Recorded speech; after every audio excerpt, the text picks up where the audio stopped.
Alright guys, so we are starting chapter 7 and I'm hopefully going to get through 2 examples from 7.1. 7.1 focuses on solving systems and we use 2 methods. We use the substitution method and we use what the book calls the addition method. I have always called it the elimination method. So I hadn't actually heard anyone call it the addition method until this textbook. So you might already be familiar with it, but under the name elimination method. It's the same thing. So here is a system, and it is asking us to use the substitution method. Okay? So we're going to kind of divide this up, and we're going to do 2 problems here. That was not a straight line. Oh, struggles. Okay. So we have 3x plus 5y equals negative 30. And 5x minus y equals 6. So the way substitution works is we pick one of the equations and we solve for one of the variables.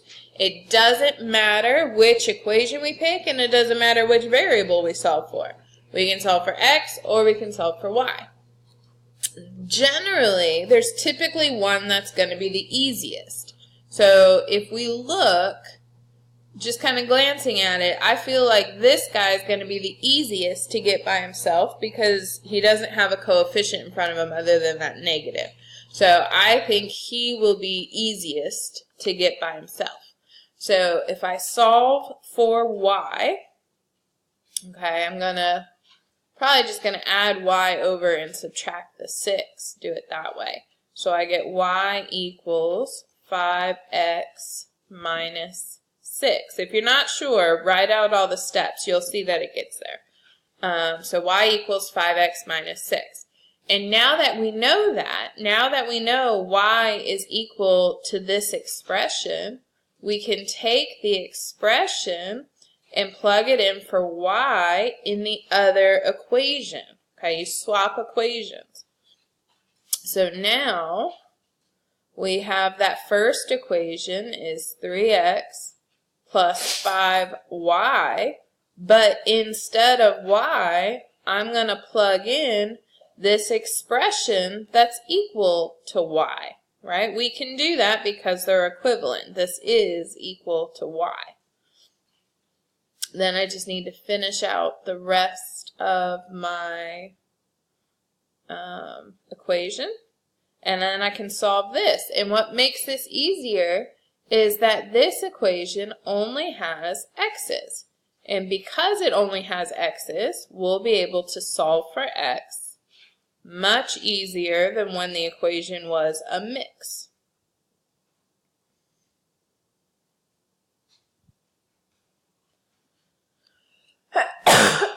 Excuse me. So I'm going to distribute. That's what I just did there. I'm going to combine like terms.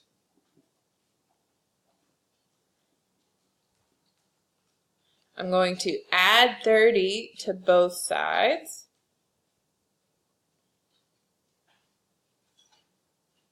So then I get 28x equals 0. And if I divide by 28 on both sides, I get x equals 0. Now, that is not my final answer. That is the x value of my final answer. I still need the y value because these solutions should be ordered pairs. Okay, ordered pairs. So if x equals 0, and I go back to my equation here for y, I get y equals 5 times 0 minus 6. So that means y equals negative 6.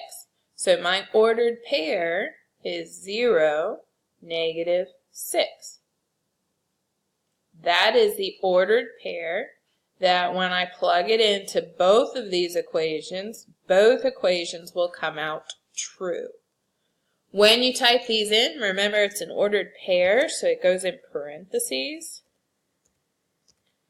If you had multiple ordered pairs, you'd have a comma in between the sets of parentheses. Okay, so that's substitution. We solve for one variable, and then we plug it into the other equation. Let's do this one for the addition method or elimination method.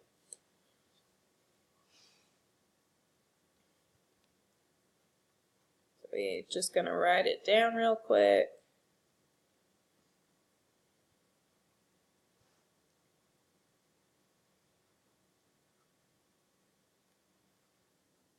Okay, so when we're doing the addition method or the elimination method, the idea is that we're going to add these two equations together, and we want one of the variables to cancel out or eliminate.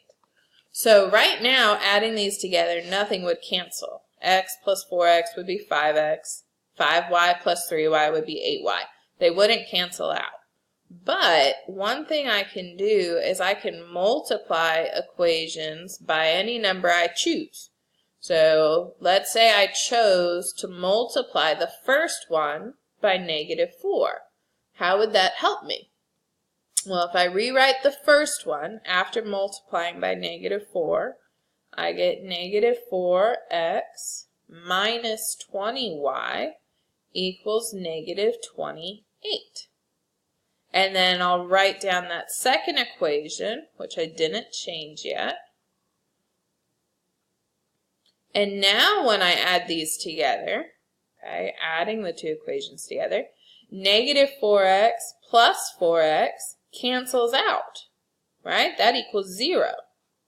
So then I just have -20y plus positive 3y. So that's -17y.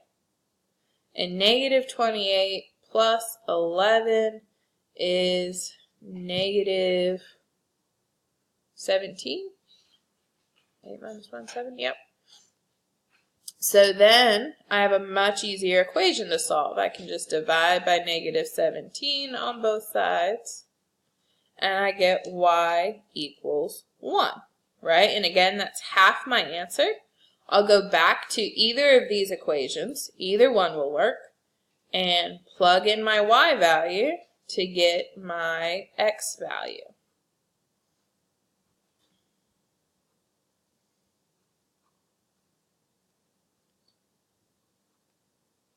So I'm getting x equals 2.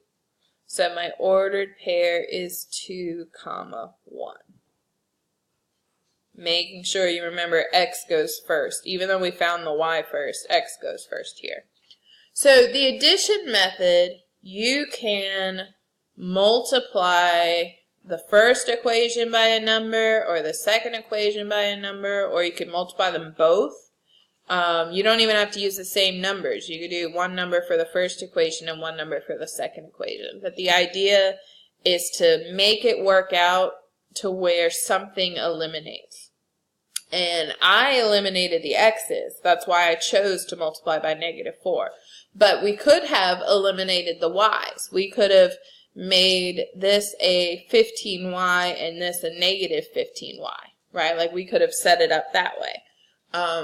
And it still would have come out to be the same answer. So you kind of have options and choices, and there's more than one way to do it, and you can still get the right answer no matter which way you use. Also, these problems specify a method, but that doesn't mean that's the only method that would work. I could have used substitution to solve this one. On your lab assignments, if it specifies a method, you have to show the work for that method. If it specifies a method, you have to show the work for that method. If it says method of your own choice, then you can use whichever method you want. Okay? All right. Let me know if you have any questions.